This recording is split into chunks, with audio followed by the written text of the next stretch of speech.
హరిప్రియ భక్తి ఛానల్ ప్రేక్షకులకి ముందుగా నమస్కారం. ప్రతి సంవత్సరం ఇక్కడ పిల్లి రూపంలో మంగమ్మ పండుగను జరుపుకుంటూ ఉంటారు. ఇక్కడి స్థానిక జ్యోతిష్యులు పండుగను నిర్వహించడానికి అత్యంత పవిత్రమైన రోజును నిర్ణయిస్తారు. మంగమ్మ పండుగను అత్యంత వైభవంగా కోలాహలంగా నిర్వహిస్తారు.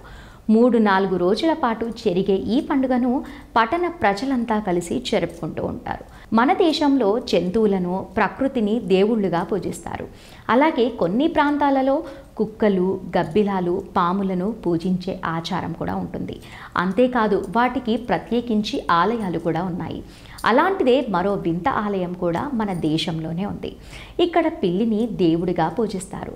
దానికోసం గ్రామంలో పిల్లి దేవాలయం కూడా ఉంది. ఇది మీకు విచిత్రంగా అనిపించినప్పటికీ కూడా అలాంటి గుడి కర్ణాటకలో నిజంగానే ఉంది. ఇక్కడ పిల్లిని దేవతగా పూజిస్తూ ఉంటారు. సాధారణంగా పిల్లిని పెంపుడు జంతువుగా, చెడు శకునంగా చూస్తూ ఉంటారు. కానీ కర్ణాటకలోని ఒక గ్రామంలో పిల్లి దేవాలయం ఉంది.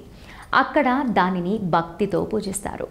మాండ్య జిల్లాలోని బెక్కలెల్లే గ్రామంలో ఈ ప్రత్యేకమైన పిల్లి దేవాలయం ఉంది.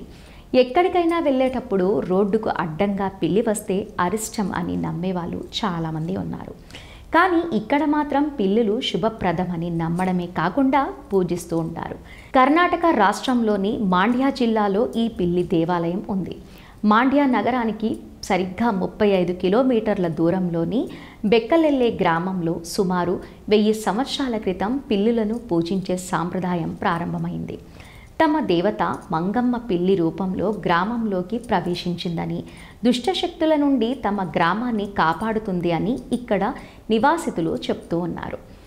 పిల్లిని పూజిస్తే ఈ గ్రామంలో పిల్లికి ఎవ్వరూ హాని చేయరు. అంతేకాకుండా ఈ గ్రామంలో ఎక్కడైనా పిల్లుల పట్ల అనుచితంగా ప్రవర్తించినట్లుగాని గమనిస్తే స్థానికులు వారిని పట్టుకొని దోషులుగా శిక్షిస్తూ ఉంటారు. ఈ గ్రామ పరిసరాల్లో ఎవరైనా పిల్లి చచ్చిపోయి కనిపిస్తే గౌరవంగా పాతిపెట్టే బాధ్యత తీసుకుంటారు. ప్రతి సంవత్సరం ఇక్కడ పిల్లి రూపంలో మంగమ్మ పండుగను జరుపుకుంటూ ఉంటారు. ఇక్కడి స్థానిక జ్యోతిష్యులు పండుగను నిర్వహించడానికి అత్యంత పవిత్రమైన రోజును నిర్ణయిస్తారు. మంగమ్మ పండుగను అత్యంత వైభవంగా, కోలాహలంగా నిర్వహిస్తారు.